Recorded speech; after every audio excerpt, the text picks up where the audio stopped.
Kone a été brutalisé par des individus. Et selon les informations, j'ai appelé et mes sources m'ont donné l'information. Et ceux qui m'ont dit de dire à Gbagbo Kone de faire attention, qui sont dans le service secret français, je les ai appelés pour prendre encore plus d'informations. Je dis voilà exactement ce que vous m'avez dit. J'ai échangé avec lui le lundi. Mais malheureusement, il a été arrêté le mercredi. On n'a pas su. Jusqu'à hier jeudi, c'est là que l'information est tombée tardivement dans la nuit. Est-ce qu'il peut faire un regroupage d'infos et réellement me dire quelle est la suite? Pourquoi est-ce qu'il a été arrêté? Et qu'est-ce qui se passe réellement pour que nous puissions savoir sur quel pied danser? Ils m'ont dit, après vérification, ils m'ont rappelé, ils m'ont dit que ceux qui l'ont arrêté là, ils disent c'est la police, hein, mais réellement là, arrêter Gbagbo Kone là, c'était même pas dans le sens de l'arrêter. C'était dans le sens de le kidnapper. C'est ça qu'est la vérité. Et pendant le temps qu'on l'avait arrêté, il s'avère que la police était en patrouille. Et quand la vraie police était en patrouille, ils ont vu qu'ils étaient en train de le brutaliser. Donc eux, ils se sont arrêtés et ils ont demandé aux gens qui brutalisaient Gbagbo Kone là, que oui, c'est quoi? Ils disent non, on est de la police, tout et tout. Voilà, voilà, on est en train de l'arrêter, on veut l'emmener, tout et tout. Donc, puisque il y avait déjà une police qui était en train de faire la patrouille, qui a déjà identifié Gbagbo Kone, ils étaient obligés maintenant de le prendre et l'envoyer dans un endroit, dans un commissariat au niveau de Paris. Donc, là même, je dis, par la prière de Dieu, franchement, sa vie a été un peu épargnée parce que là, ils étaient obligés maintenant de l'emmener quelque part et puis le déposer. Ils l'ont emmené au niveau de Paris.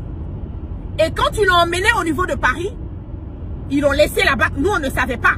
Puisque celui-même qui était avec lui, ce petit-là, n'a pas donné l'info que, voilà, il a été arrêté, tout et tout. Ils l'ont tabassé. Partagez-moi ce direct et nous sommes à des milliers connectés sur mes plateformes.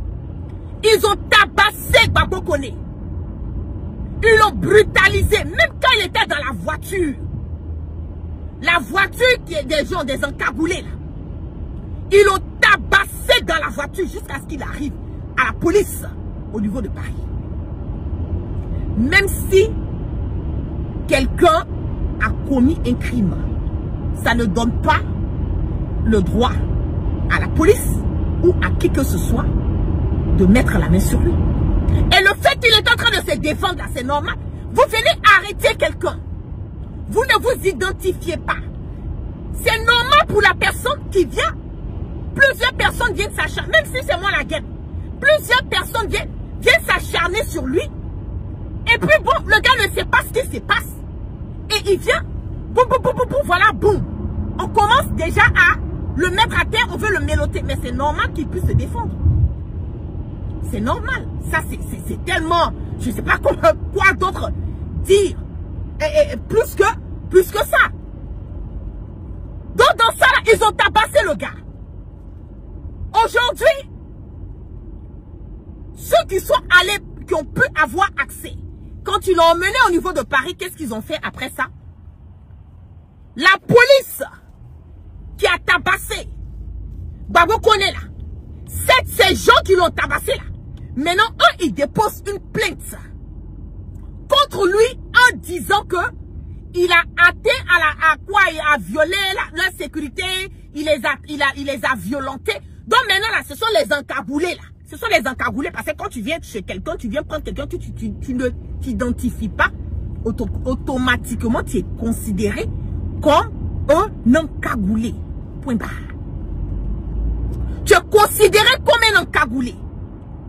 Ce sont eux maintenant qui ont déposé la plainte contre Gbagbo Kone. Et quand ils ont déposé la plainte, j'ai demandé à ceux qui sont allés le voir. Depuis hier nuit, je n'ai même pas fermé les yeux. J'étais au four et au moulin. Appeler à gauche, appeler à droite, avoir des infos, comment ça se passe. Franchement, bon, c'est pas grave. Ils ont déposé la plainte. J'ai demandé à ceux qui sont allés le voir aujourd'hui, est-ce que il y a, comme on appelle, un médecin est venu faire le constat d'abord, parce que ça c'est primordial. Quelqu'un qui a été arrêté, brutalisé, est-ce que ils ont fait le constat? Normalement, il a droit à un médecin pour voir est-ce qu'il n'a pas été blessé, s'il y a eu des blessures, est-ce qu'il y a eu des photos qui ont été prises, est-ce qu'il y a eu une déclaration, voilà, qui a été faite de sa part. Au moins avoir un reçu, un récépissé qui montre qu'il a, il a été vu par un médecin. Qu'est-ce que les médecins ont trouvé? Je pense que ça a été fait parce que j'ai eu la confirmation que oui, que ça a été fait et qu'il a le reçu. Qu'est-ce qu'il faut maintenant? Alassane Dramane Ouattara, avec sa main noire, c'est lui qui a la base de l'arrestation de Gbagbo Koné. C'est Ouattara qui a la base. Gbagbo Koné a ces documents qu'il devait renouveler. Et s'ils ont pris le temps, pour renouveler ces documents. Et comme ces documents n'ont pas été renouvelés à temps, maintenant qu'est-ce qu'ils ont fait? Ou qu'est-ce qu'ils sont en train de faire? Ils se basent sur ça pour dire que là maintenant, il est là sur le territoire français illégalement. Donc ils l'ont emmené dans un centre qu'ils appellent un centre de rétention, où quand on prend une personne qui n'est pas sur le territoire légalement, on l'emmène dans ce centre jusqu'à ce qu'on puisse faire le processus pour pouvoir rapatrier la personne dans son pays d'origine. Je voulais maintenant lancer un message pour que ce n'est même pas une histoire comment on appelle, parce qu'il est PPACI. Moi, je ne regarde pas ça. Je me dis, c'est mon frère ivoirien, un activiste, un porteur de la voix, un défendeur des sans-voix, quelqu'un qui sacrifie et qui a sacrifié sa vie à dénoncer les maux de la société. Aujourd'hui, il se retrouve quelque part dans une posture qui n'est pas confortable. Je vais demander et lancer l'alerte partout, à tous les Africains. Je ne parle pas des Ivoiriens seulement, je parle de tous les Africains. Parce que Gbagbo Koné a mené un combat pour les Maliens, il a mené un combat pour les Burkinabés, il a mené un combat pour les Sénégalais, il a mené un combat pour les Africains en général. Donc, je vais lancer le mot d'ordre. J'ai une photo de Gbagbo Koné qui est sur ma page officielle Maïmouna Camara dit la guêpe.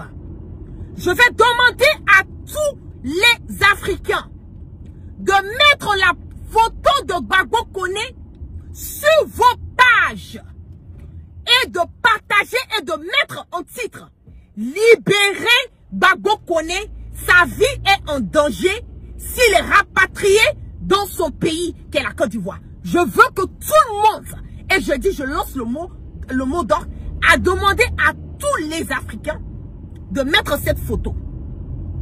Je vais demander encore à mes frères qui ont l'habitude de faire des panels. Moi, je ne suis pas, certes, j'ai des abonnés sur TikTok. Je ne suis pas quelqu'un qui fait comment on appelle, des directs sur TikTok. Je vais demander à tous mes frères qui font des directs sur TikTok de ne pas simplement se baser sur TikTok, mais de faire des directs. Et de faire des directs comment? D'abord, ce qui concerne le niveau de Paris, il faut que les droits de l'homme soient automatiquement contactés. De deux, tous ceux qui ont la possibilité, qui sont des avocats, que tu sois de n'importe quelle nationalité, qui peuvent aider, je vous demande de rentrer en contact avec moi à travers comment on appelle, ma page Facebook, Maïmouna Camara. Mon service de communication est en ce moment vraiment au four et au moulin à prendre toute information et toute personne qui peut directement ou indirectement nous aider pour que nous puissions mettre barrière au fait que Gbagbo Koné puisse partir en Côte d'Ivoire, parce que c'est ce que Alassane Dramane Ouattara a demandé. Et nous le savons que rapatrier Gbagbo Koné en Côte d'Ivoire veut dire tuer. Et nous le savons que, bien que si nous participons pas au fait de la libération de Gbagbo Koné, parce que sa vie est en danger. Tout le le monde le sait. Nous le savons tous que la vie de Gbagbo Koné est en danger. S'il repart dans la main de Ouattara, c'était comme si nous l'enlevons en France et que nous allons le mettre dans la main de son tueur, de son assassin. Donc, tous ceux qui sont avocats, peu importe votre nationalité, je vous prie de rentrer en contact dans mon inbox. De rentrer dans mon inbox, laissez le message, un numéro de téléphone. Je l'ai dit, mon service de com est vraiment en alerte. Ils vont récupérer les numéros de téléphone et nous allons essayer de rentrer en contact avec vous pour que nous puissions trouver la meilleure manière de pouvoir aider Gbagbo Koné. Que ceux qui sont dans les organisations de droits de l'homme, dans les trucs de Amnesty International, puissent rentrer en contact, ou bien si vous avez leur contact, essayez de les contacter directement et leur parler du cas de Gbagbo Koné.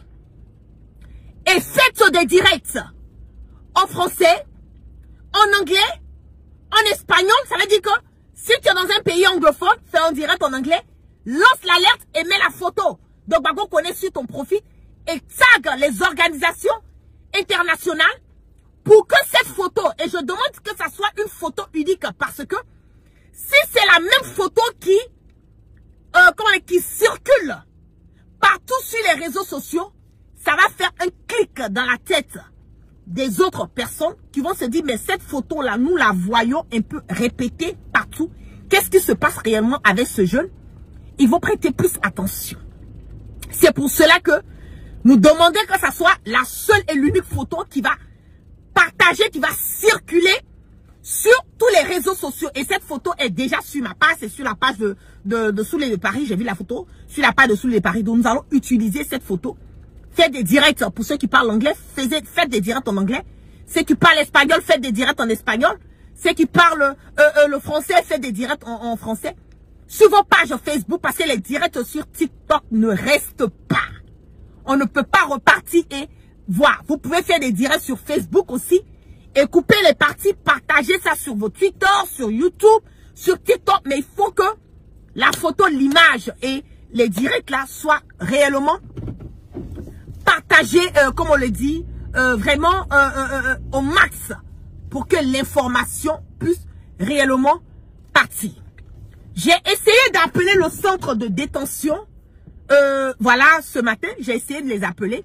Ils m'ont donné un numéro à joindre. Je vais essayer de joindre voilà ce numéro et parler avec ces gens. Et pour ceux qui sont sur Paris, je vais vous demander d'essayer de vous organiser. Je ne vais pas parler de ça sur les réseaux sociaux, mais essayons de nous organiser, voir dans quelle mesure nous pouvons vraiment lancer encore plus l'alerte concernant cela. Et je vais demander aux gens du PPACI de remuer un tout petit peu, d'essayer d'être un peu plus, comme on le dit, aller un peu vite parce que Alassane Ouattara est en train de mettre à la pression pour qu'il puisse être rapatrié le plus rapidement que possible.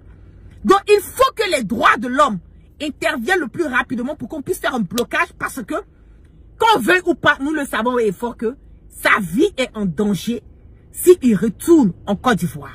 Donc, c'est en cela que chacun de nous devons faire notre part.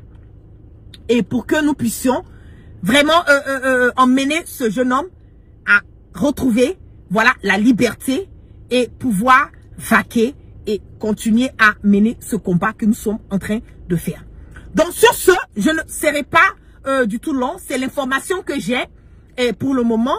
Et nous prêtons attention, comme je l'ai dit, tous ceux qui sont des avocats, voilà, au niveau de la France, des Africains avocats ou même des Blancs qui veulent aider, qui peuvent aider, voilà, Gbagbo Koné. Je vous prie de le faire pour que nous puissions vraiment trouver des voies, de moyens.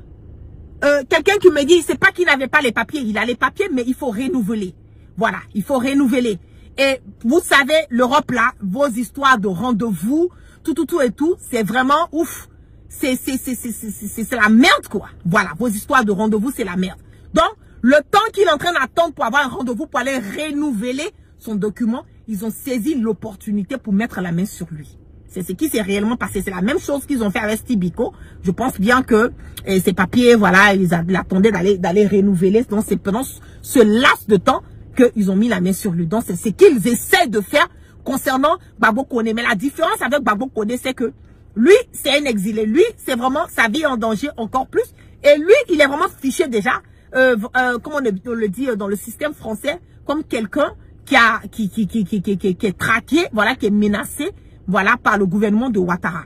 Voilà, c'est de ça qu'il s'agit. Donc, pour lui, je pense qu'avec des avocats et vraiment la communauté africaine, venir appuyer les droits, voilà, et comme on appelle, de l'homme, qui vont s'ajouter là-dessus, les organisations qui vont se mettre sur ce dossier, je pense qu'il y a de fortes chances qu'on puisse, avec la pression médiatique, qu'on puisse vraiment le libérer.